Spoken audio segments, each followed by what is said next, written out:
Boundaries of Self. Mac's journey to empowerment through setting limits. Mac was a man who had always prided himself on his ability to handle anything life threw at him.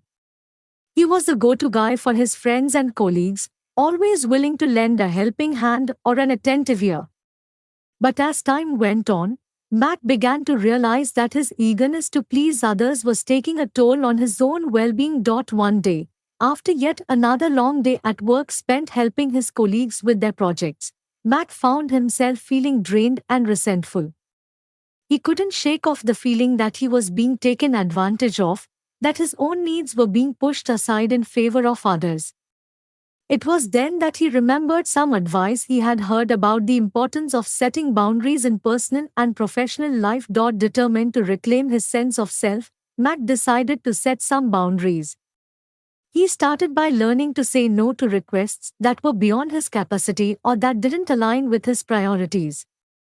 It was difficult at first. He didn't want to let anyone down or appear selfish, but with practice, he found that saying no became easier. Mac also began to set boundaries in his personal life. He made a conscious effort to carve out time for himself, away from the demands of work and social obligations.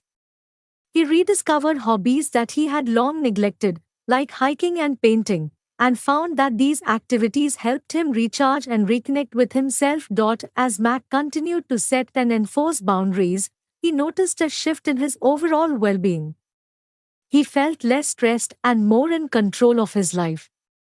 He also found that by setting boundaries, he was able to cultivate healthier, more fulfilling relationships based on mutual respect and understanding. But perhaps the most profound change came in Mac's relationship with himself.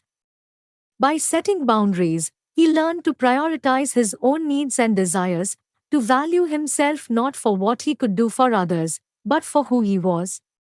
In doing so, he discovered a newfound sense of empowerment.